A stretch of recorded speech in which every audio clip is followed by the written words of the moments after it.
En tout cas, la Paris Games Week, c'est même encore aujourd'hui un événement qui me tient à cœur. C'est le deuxième plus gros salon du jeu vidéo en Europe. Et donc, c'est à la fois là où on rencontre les vieux de la vieille, les anciens, les vétérans de l'e-sport et du jeu vidéo, et qu'on peut se tenir à jour des tendances.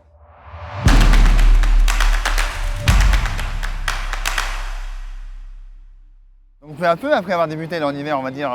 des LAN parties, puis ensuite des compétitions, la Coupe du monde de jeux vidéo, etc., qui sont transformées donc, de l'Arena de Bercy à leur propre mini-festival en 2007, avant de retourner à Bercy en 2008, et ensuite,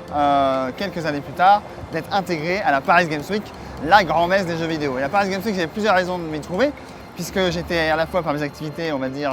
personnelles, dans la communauté Trackmania, avec mes documentaires, etc. Mais aussi en tant que producteur de jeux vidéo, puisque l'éditeur pour lequel je travaillais, Focusum Interactive, avait des stands dans ces grands-messes. Et puis moi, en tant que fan de jeux vidéo, c'est toujours sympa de se trimballer dans les allées. Factuellement, j'étais moins sur les stands en train de les animer qu'en backstage, c'est-à-dire derrière les stands, tout ça pour gérer des régies vidéo, pour commenter des matchs, pour manager des équipes qui faisaient toutes les vidéos à destination des chaînes internationales, notamment pour la Coupe du monde de jeux vidéo. Et donc c'est là où je me suis découvert plutôt une casquette de producteur, de savoir manager une équipe pour atteindre des résultats assez rapidement, puisque le principe des compétitions de jeux vidéo, c'est comme le sport, on ne sait pas les résultats, on ne sait pas quelles actions vont avoir lieu à quel moment. Et donc il faut avoir à la fois une équipe de cadreurs assez mobiles, qui connaissent de quoi ils parlent, et qui savent capturer la bonne image au bon moment, et ensuite derrière avoir les monteurs et toute la chaîne de production pour livrer chaque jour les capsules, les images brutes, pour que les chaînes puissent s'en emparer. En tout cas, la Paris Games Week, c'est même encore aujourd'hui un événement qui me tient à cœur. C'est le deuxième plus gros salon du jeu vidéo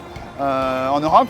Et donc, c'est à la fois là où on rencontre les vieux de la vieille, les anciens, les vétérans de l'e-sport et du jeu vidéo, et qu'on peut se tenir à jour des tendances, et quelque part contribuer à ce que ce loisir, qui prend de plus en plus de place dans la vie des Français, soit magnifié par nos compétences et nos expériences.